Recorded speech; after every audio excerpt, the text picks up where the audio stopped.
स्वागत है आपका सीटेट के प्रीवियस ईयर पेपर सीरीज में। आज इस सीरीज में हम चाइल्ड डेवलपमेंट एंड पेडागोजी में पेपर नंबर 2 जुलाई जो 2019 में हुआ था उसको डिस्कस करने वाले हैं। और जितने सीडीपी के कंटेंट हैं उन सारे कंटेंट के वीडियो लेक्चर को अवेल करने के लिए आप हमारे चैनल के प्लेलिस्ट में जाइए, जहां बाल विकास एवं शिक्षा शास्त्र नाम से एक प्लेलिस्ट बनी हुई है। और साथ में सीडीपी सीटेट के जितना भी प्रीवियस ईयर पेपर है उसके पेपर 1 और पेपर 2 के सारे सवाल का जवाब एनालिसिस देखने के लिए हमारे चैनल के प्लेलिस्ट में जाइए, जहां पे CTET CDP previous year paper 1 and 2 नाम से एक प्लेलिस्ट बनी हुई है।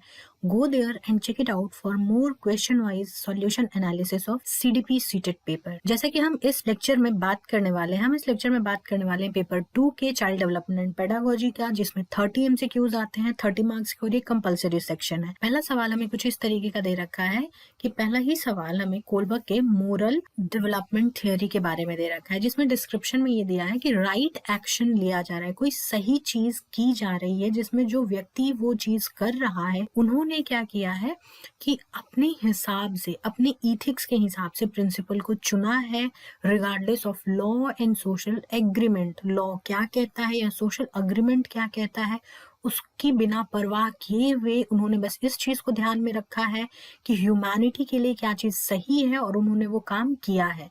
तो ध्यान से देखो कि ऑप्शन में और सवाल में क्या कह रहा है कि ऑल पर्पस ऑफ ह्यूमैनिटी, मतलब यहाँ मानवता की बात हो रही है। रिगार्डलेस, जो ध्यान नहीं दिया जा रहा है, बिना परवाह किए हुए कि मानवता के लिए जो मान्य है सिर्फ वही काम करेंगे, बाकी कानून और सामाजिक समझौते की परवाह नहीं करेंगे।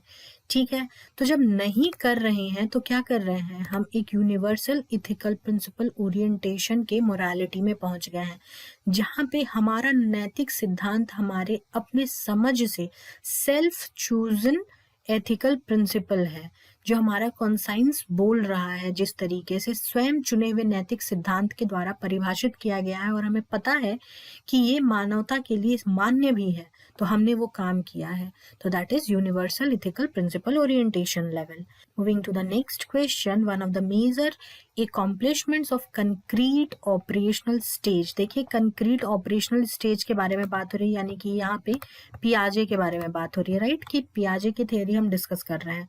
तो कंक्रीट ऑपरेशनल स्टेज जो है वो कौन सी स्टेज है? सबसे पहला स्टेज है सेंसरी मोटर, उसके बाद आता है प्री ऑपरेशनल, फिर आता है कंक्रीट ऑपरेशनल, और फिर आता है फॉर्मल ऑपरेशनल। तो ये तीसरे नंबर वाला स्टेज है। तो तीसरे नंबर वाले स्टेज में कौन सा चीज जो है वो एकॉम्प्लिश हो जाता है?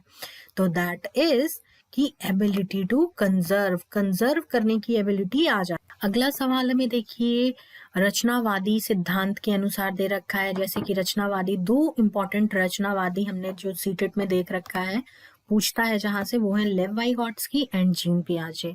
इनके अनुसार लर्निंग को इन्होंने कैसे देखा है? तो इन्होंने देखा है लर्निंग को process of meaning making. Meaning वहां पे निकाला जा रहा है बाय एक्टिव इंगेजमेंट। अर्थ निर्माण की प्रक्रिया चल रही है, जहां पे जो व्यक्ति अर्थ निर्माण करने की कोशिश कर रहे हैं वो सक्रिय रूप से जुड़े हुए हैं और वो करने की खुद से कोशिश कर रहे हैं। अगला सवाल हमें दे रखा है selecting and presenting stories and clippings from newspaper. देखो, न्यूज़पेपर से क्लिपिंग निकाल रहे हैं, स्टोरी प्रेजेंट कर रहे हैं, तो ये टीचिंग एड है। That portray both men and women in non traditional roles is an effective strategy. Non traditional methods, यानी कि जो हमने ट्रेडिशनली रोल डिफाइन कर रखा है उससे अलहदा यहाँ कुछ चीजें हो रही हैं। तो ये किस चीज को बताया जा रहा है? ये बताया जा रहा है कि काउंटर किया जा रहा है जेंडर स्टीरियोटाइप के लिए। जेंडर रूढ़िवादिता के हिसाब से लैंगिक रूढ़िवादिता जो है उसको घटाने की कोशिश की जा रही है। अगला सवाल दे रखा है कि अगर बच्चा जो है सोशलाइज हो रहा है, यानी बच्चे में सामाजिकरण की जो भूमिका है वो बढ़ रही है, तो which of the following plays important role in child socialisation? इनमें से कौन सा सबसे ज्यादा इंपॉर्टेंट रोल प्ले करता है बच्चे के सोशलाइजेशन में? तो देखो, पहला तो हमें पहले से पता है कि परिवार और जो फैमिली है वो तो प्राइमरी सोशलाइजेशन एजेंट है। तो थर्ड ऑप्शन तो होगा ही। तो देखिए हर इसमें थर्ड दे रखा है, तो चारों ऑप्शन हमें कंसीडर करना होगा। अब दूसरा हम ढूंढते हैं कि और कौन सी चीज हो सकती है। तो देखो मीडिया है, घर में टीवी चलता है, घर में लोग बातें करते हैं, तो इनकी वजह से भी बच्चा कहीं ना कहीं जान रहा है। ठीक है, फिर नेबरहुड के लिए भी वो जान रहा है, अपने आस पड़ोस में लोगों को देख रहा है। ठीक है, वो भी बातें चल रही हैं। तो कौन सी महत्वपूर्ण भूमिका निभा रहा है, तो होगा फर्स्ट एंड थर्ड, पहला और तीसरा, ये दोनों डायरेक्टली है। बिकॉज आज के टाइम पे सबसे ज्यादा मीडिया इन्फ्लुएंस करता ही करता है स्टूडेंट को। वैसे तो ये चारों हैं, लेकिन चारों में भी सबसे ज्यादा इंपॉर्टेंट अगर कोई होगा तो वो होगा परिवार और मीडिया। अगले सवाल की तरफ बढ़ते हैं। देखिए हार्वर्ड गार्डनर की मल्टीपल इंटेलिजेंस थ्योरी से सवाल पूछा हुआ है, और इंटेलिजेंस को हमने बहुत अच्छे से सीटेट के जो सीडीपी का सिलेबस है उस हिसाब से कवर किया है। प्लेलिस्ट में जाइए, आपको वहां पे सीटेट के सारे कंटेंट सीक्वेंस वाइज मिल जाएंगे। फिलहाल सवाल पे आते हैं। इन्होंने ये बता रखा है, सवाल दे रखा है कि how would intelligence of a person with following characteristic भी कैटेगराइज। जो चीजें विशेषताएं बताई हुई हैं उस विशेषताओं के अनुसार उस व्यक्ति के बुद्धि को किस तरीके से वर्गीकृत किया जाएगा। तो यहाँ पे क्या हो रहा है, ability to detect and respond appropriately to the moods, temperament, motivation and intentions of others. दूसरे लोगों को देख करके, समझ करके उनके अनुसार बात करना अगर किसी व्यक्ति को आ रहा है, तो वहां पे वो किस चीज में, उसकी जो बुद्धि है, उसकी बुद्धि का विकास किस चीज में सबसे ज्यादा है, that is interpersonal. Interpersonal in type of intelligence उसका बहुत ही अच्छा है, राइट। और जो इंट्रा पर्सनल है, दैट मीन्स कि अपने आप को अच्छे से जानना। अगला सवाल हमें दे रखा है, which of the following should be reason for assessment of children. इनमें से कौन सा ऐसा रीजन है, कौन से ऐसे कारक हैं जिसकी वजह से बच्चों में आकलन होना चाहिए। टू सेपरेट एंड लेबल, देखो लेबल वर्ड यूज कर दिया तो ये पहले ही आउट ऑफ ऑप्शन हो गया, तो ये तो पहले ही हमारे लिए आउट ऑफ ऑप्शन हो गया फर्स्ट वाला। To improve teaching learning process in the classroom, बिल्कुल इम्प्रूवमेंट के लिए जरूरी है। To find out what changes and progress in learning that takes place in child over a period of time, बिल्कुल सही बात है। Over a period of time बच्चों में क्या चीजें परिवर्तित हुई हैं, ये पता लगाने का प्रयास किया गया है कि बच्चे क्या सीख रहे हैं, उनमें क्या बदलाव है और क्या प्रगति पे, किस चीज के कितने हिसाब से किन प्रगति पे वो चल रहे हैं। सो हम बोल सकते हैं कि second and third is the most appropriate one. Now moving to fourth, to discuss the capabilities, potential, strength and challenging areas to the of the child with parents। बिल्कुल, जब तक टीचर को नहीं पता होगा कि बच्चा कहाँ पे बहुत अच्छा है, बहुत ज्यादा उसका स्ट्रेंथ है, कहाँ पे पोटेंशियल है उसके, जहाँ पे वो काम कर सकता है, और जब तक टीचर और पेरेंट्स दोनों मिल करके एक इन्वायरमेंट प्रोवाइड नहीं करेंगे, बच्चा भी बहुत अच्छे से लर्निंग उसकी इफेक्टिव वे में हम नहीं देख पाएंगे। तो कहीं ना कहीं सेकंड, थर्ड एंड फोर्थ ये तीनों ही ऑप्शन बहुत ही इंपॉर्टेंट है, और ये एक तरीका है जिससे कि हम ये पता करने की कोशिश करते हैं कि जो आकलन हमने किया है वो सही तरीके से हुआ है या नहीं, और साथ के साथ उसमें लर्निंग किस हिसाब से हुई है। तो the correct answer is option सी।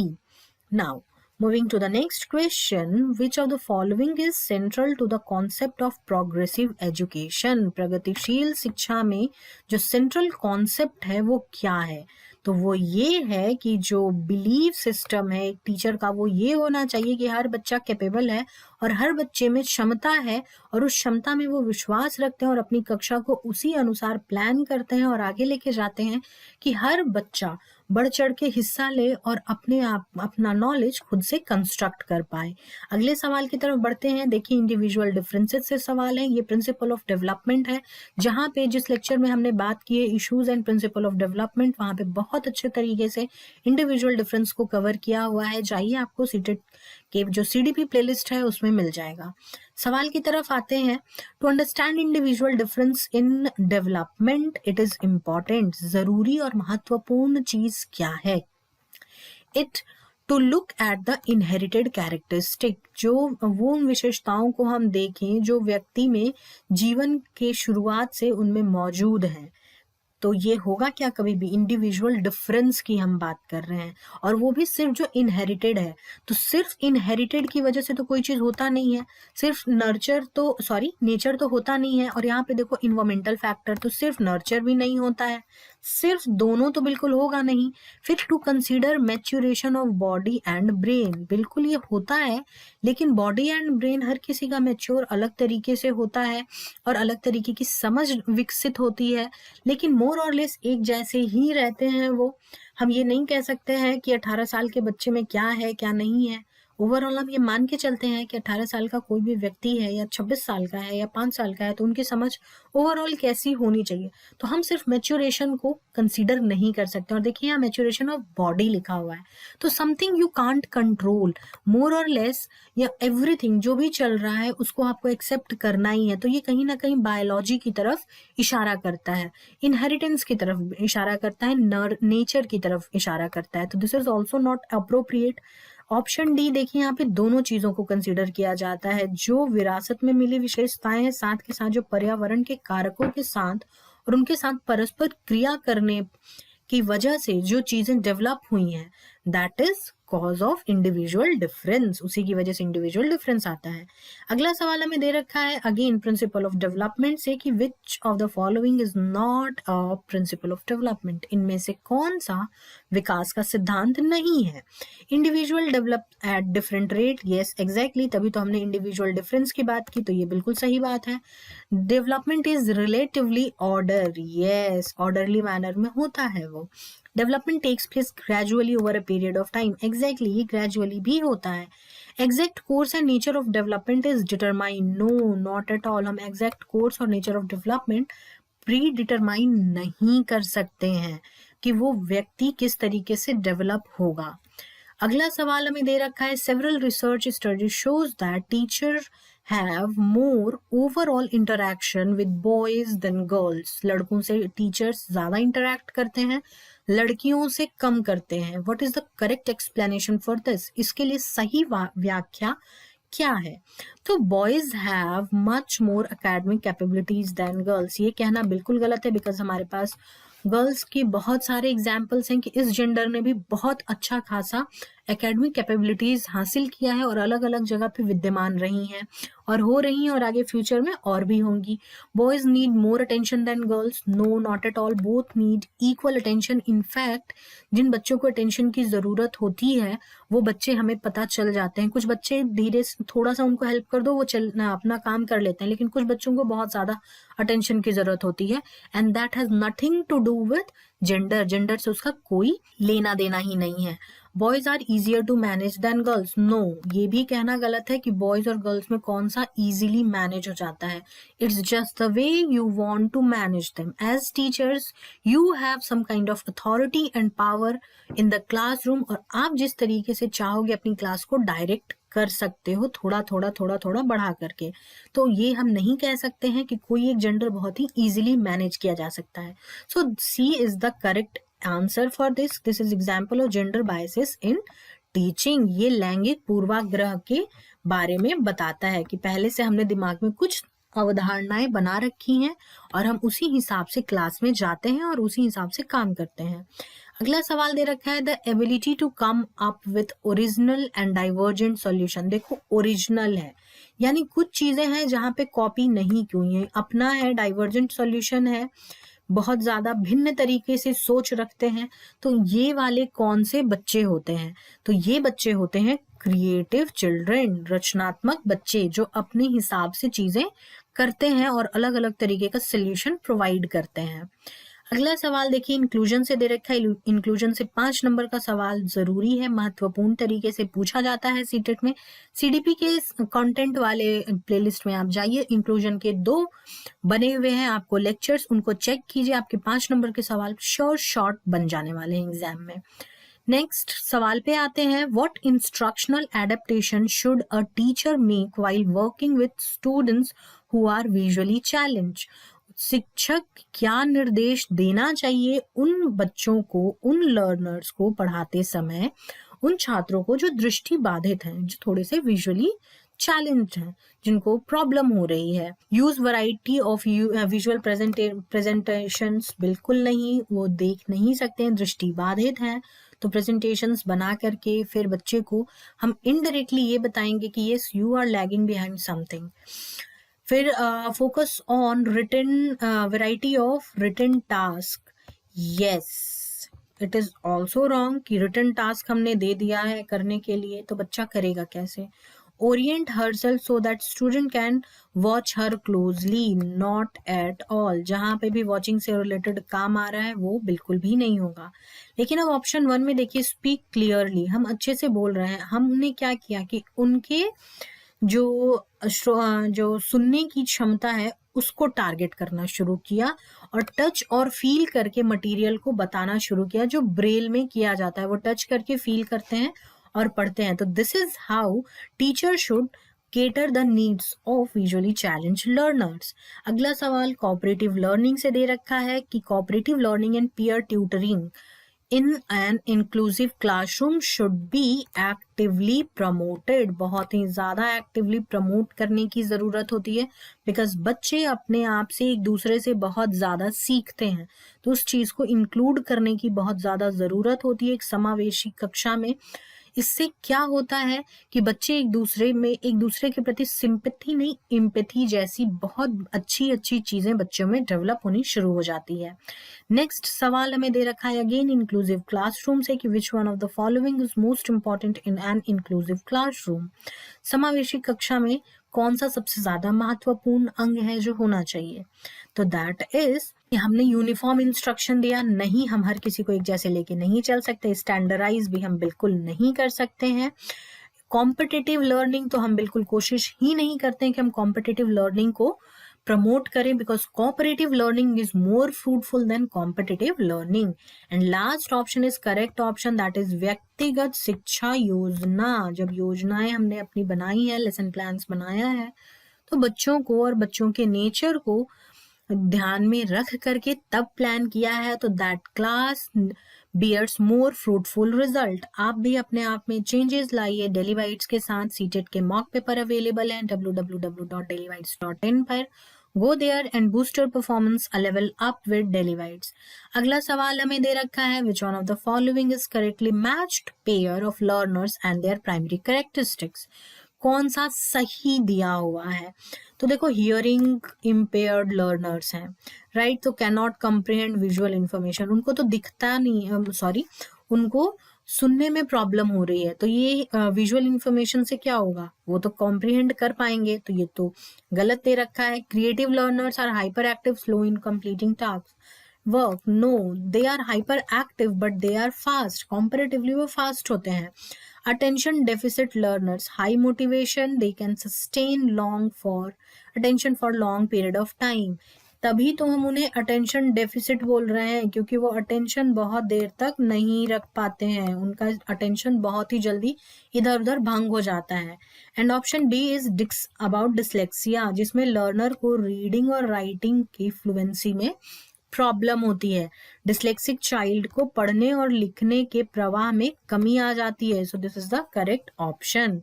अगला सवाल हमें दे रखा है which one of the following does not result in meaningful facilitation of learning. निम्नलिखित में से किसके परिणाम स्वरूप सीखने की सार्थक सुविधा नहीं होती है, नहीं हो रही है यहाँ पे।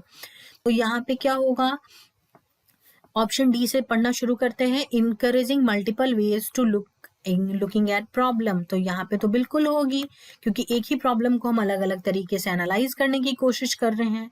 Use of examples and non example, बिल्कुल यहाँ पे भी होगी, हमने एग्जाम्पल्स ढेर सारे वैरायटी के लिए हैं। प्री एग्जिस्टिंग नॉलेज को कनेक्ट किया है नए नॉलेज से, तभी तो हम स्पेसिफिक लिखते हैं, स्पेसिफिक ऑब्जेक्टिव्स अपने लेसन प्लान में, और उसमें लिखते हैं कि पहले से बच्चे क्या जानते हैं। हमेशा जब भी हम अपना लेसन प्लान बनाते हैं उस समय ये चीज जरूर से लिखते हैं कि स्पेसिफिक ऑब्जेक्टिव क्या है और प्रीवियस नॉलेज क्या है, जिस हिसाब से हम नए कॉन्सेप्ट्स को बिल्ड करते हैं। तो यहाँ पे भी मीनिंगफुल लर्निंग होगी। बट जैसे ही हमने प्रमोट किया रिपीटिशन और रिकॉल को, स्मरण शक्ति को हमने रिकॉल कराना और रिपीट करवाना ज्यादा शुरू कर दिया, वहां पे मीनिंगफुल लर्निंग की हम बात नहीं कर सकते हैं। अगला सवाल हमें दे रखा है, which of the following would be consistent with a constructive environment. Constructive environment है कि चीजें कंस्ट्रक्ट की जा रही हैं, इसमें कौन सा सही होगा, कौन सा सही नहीं होगा, माफ कीजिएगा, कौन सा सही नहीं होगा, रचनावादी वातावरण के अनुरूप कौन सा सही नहीं होगा। ऑप्शन डी से पढ़ना शुरू करते हैं।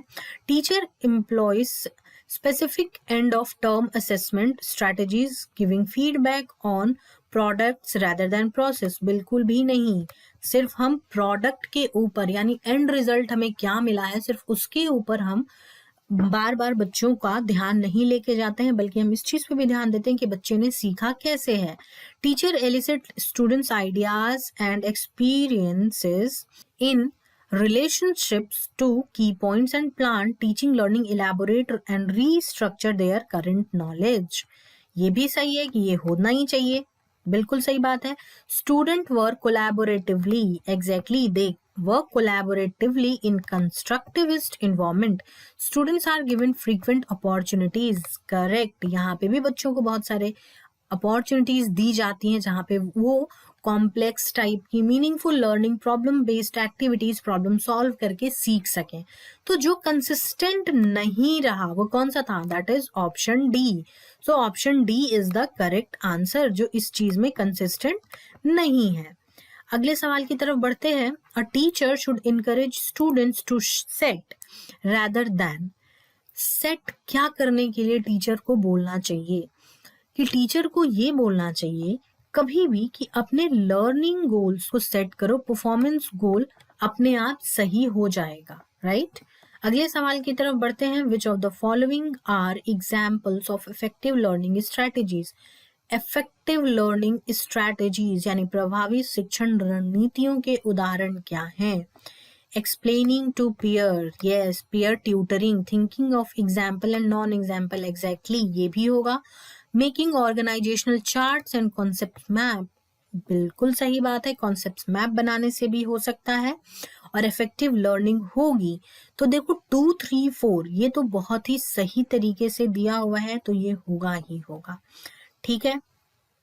फिर setting goals and time tables, yes, जब हम गोल सेट करके काम करना शुरू करते हैं अपने टाइम टेबल के अनुसार तो यहाँ पे भी लर्निंग होती है। एंड सेल्फ क्वेश्चनिंग, खुद को क्वेश्चन करना कि किस तरीके से हमने जो किया है वो सही है या नहीं है, हम रिफ्लेक्ट कर रहे हैं constantly, right, that is self questioning also a type of self questioning. So A, B, C, D यानी 1, 2, 3, 4, 5 all of them are effective learning strategies। अगला सवाल हमें दे रखा है which of these is an example of extrinsic motivation यानी कि बाह्य अभिप्रेरणा का उदाहरण क्या है। जो मोटिवेशन वाला लेक्चर है वहां पे बहुत अच्छे से कवर किया हुआ है, टाइप्स ऑफ मोटिवेशन, वहां पे जाइए आप देखिए, आपको समझ में आएगा कि एक्सट्रिंसिक मोटिवेशन हम किसे कहते हैं। फिलहाल सवाल पे देखते हैं, ऑप्शन पे आते हैं। I enjoy doing my homework because it is so much fun. That is बच्चे को यहाँ पे खुद से महसूस हो रहा है कि उसे बहुत मजा आ रहा है करने में, तो that is a type of intrinsic motivation. I learn so much when I do my homework, मैं बहुत ज्यादा सीखता हूँ, मैं बहुत ज्यादा सीखती हूँ जब मैं होमवर्क करती हूँ, तो that is also a kind of intrinsic motivation.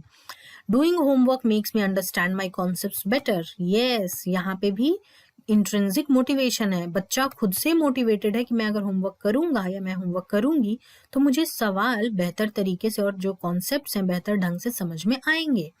Last option, I complete my homework because teacher gives us marks for each assignment. Exactly, यहाँ पे देखो बच्चा क्यों काम कर रहा है, क्योंकि असाइनमेंट के लिए उसे मार्क्स मिल रहे हैं। तो मोटिवेशन क्या है, बाहर की तरफ है, और बाहर क्या है, मार्क्स है। मोटिवेशन किस चीज में छुपा हुआ है, मार्क्स में छुपा हुआ है। Moving to the next question, in primary classroom a teacher should, primary classroom है यानी प्राथमिक कक्षा में एक टीचर को कैसा होना चाहिए, give only example, give only non example, give both examples and non examples, not give any examples at all. No, teacher should give both examples and non-examples. Both of them are equally important. अगला सवाल हमें दे रखा है, which of the following strategies would promote meaning making in children? Meaning making हो रही है यानी कि अर्थ निर्माण को बढ़ावा देगा, तो अर्थ निर्माण को कौन सा चीज बढ़ावा देगा, that is exploration and discussion. हमने एक्सप्लोर किया, डिस्कस किया और चीज़ों को समझ पाए। तो इन्होंने इस चीज़ ने क्या बनाया, मीनिंग मेकिंग को इन्हेंस किया। अगला सवाल हमें दे रखा है चिल्ड्रंस एरर एंड मिसकंसेप्शंस और एरर्स को हमें क्या सोचना चाहिए। तो हमें कभी ये नहीं सोचना चाहिए, जैसा ऑप्शन डी में दे रखा है, कि बच्चे किसी भी तरीके से इंफीरियर होते हैं, या इग्नोर करने की कोशिश तो बिल्कुल भी नहीं करनी चाहिए, रादर उसको एड्रेस करना चाहिए। हिंड्रेंस और ऑब्स्टिकल के रूप में कभी भी नहीं उसको देखना चाहिए, because as a teacher, as a person कभी भी ये चीज नहीं सोचना चाहिए टीचर्स को, खासकर टीचिंग लर्निंग प्रोसेस में, कि ये चीजें बाधित कर रही हैं कक्षा को। रादर ये एक सिग्निफिकेंट स्टेप है जहां पे टीचिंग लर्निंग प्रोसेस और ज्यादा अच्छे से इवॉल्व होती है। अगला सवाल अगेन कंस्ट्रक्टिविस्ट फ्रेम से हमें दे रखा है कि in the constructivist frame child is viewed as, बच्चे को हम कैसे देखते हैं, एज सिंपल एज दैट। पियाजे ने बताया था कि children are problem solver and scientific investigators. बच्चा इन्वेस्टिगेट खुद से करना सीख जाता है और वो करना चालू कर देता है एक स्टेज पर आने के बाद। अगला सवाल हमें दे रखा है a teacher's role while using cooperative learning in her class, यानी कि टीचर क्या कर रही है, सहकारी अधिगम का प्रयोग कर रही है एक शिक्षिका। तो यहाँ पे क्या करेगी वो, कि यहाँ पे वो ये काम करने वाली है कि be supportive and monitor each group.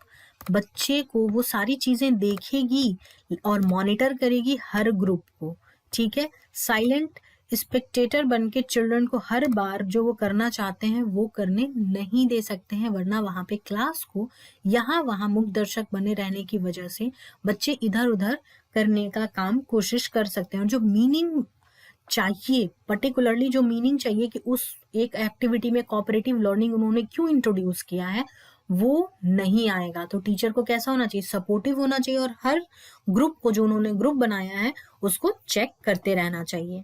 अगला सवाल दे रखा है which of the following statement denotes the relationship between development and learning correctly. Development भी हो रहा है और लर्निंग भी हो रहा है, तो इनके बीच का रिलेशनशिप अच्छे से कौन सा कथन दर्शा रहा है। तो पहला ऑप्शन दे रखा है they are not related, no they are completely related and we know it. Learning takes place irrespective of development, नहीं, दोनों चीजें होती हैं। Rate of learning far exceeds the rate of development, not at all, ये भी ऐसा हम नहीं कह सकते हैं। They both are interrelated and interdependent, दोनों इंटर रिलेटेड हैं और इंटर डिपेंडेंट है। अगला सवाल देखिए पियाजे से दे रखा है कि स्पेसिफिक साइकोलॉजिकल स्ट्रक्चर्स। देखिए ये सवाल बहुत बार अलग अलग तरीके से रिपीट होने वाला है, इसको ध्यान रखिएगा कि यहाँ पे क्या हो रहा है कि साइकोलॉजिकल स्ट्रक्चर्स हैं जो हैं क्या, they are called as schemas, उनको हम कहते हैं स्कीमाज। अगला सवाल दे रखा है विद एन अप्रोप्रिएट क्वेश्चन और suggestion child's understanding can be extended far beyond the point which she could have reached alone। अकेली बच्ची जहां नहीं पहुंच सकती है वहां पे अप्रोप्रिएट क्वेश्चनिंग के थ्रू, प्रश्न पूछे जाने के थ्रू या फिर सुझाव देने की वजह से वहां से बहुत ज्यादा हम आगे बढ़ा सकते हैं। तो ये एक तरीके का क्या है जो एवं स्टेटमेंट है, ये जो स्टेटमेंट हमें दे रखा है ये हमें क्या बता रहा है, तो ये बता रहा है हमें जोन ऑफ प्रॉक्सिमल डेवलपमेंट, कि बच्चा कहाँ तक अपने से बढ़ सकता है, उससे ज्यादा वो बढ़ सकता है जब उसे सजेशंस दिया जा रहा है और उस पे बच्चा काम कर रहा है। लास्ट सवाल आज के पेपर का हमें लेव वाइगॉट्स्की से दे रखा है basic mental capacities are transformed into higher cognitive processes primarily through, ये किस चीज के थ्रू चलता है, तो that happens through social interaction. समाज में जो हम जिस तरीके से बात करते हैं उस हिसाब से ये मेंटल कैपेसिटीज जो हैं वो बदलती हैं और आगे हायर कॉग्निटिव प्रोसेसेस में चेंज होती हैं। फिलहाल के लिए इतना ही, बने रहिए डेली बाइट्स के साथ। टेलीग्राम का लिंक आपको डिस्क्रिप्शन बॉक्स में मिल जाएगा, जाएं वहां जुड़े और नए वीडियोस के अपडेट को प्राप्त करें। और अब आप मुझसे इंस्टाग्राम के थ्रू भी जुड़ सकते हैं जिसका लिंक आपको डिस्क्रिप्शन बॉक्स में मिल जाएगा। Until then, stay tuned, stay connected to Daily Bites. God bless you all.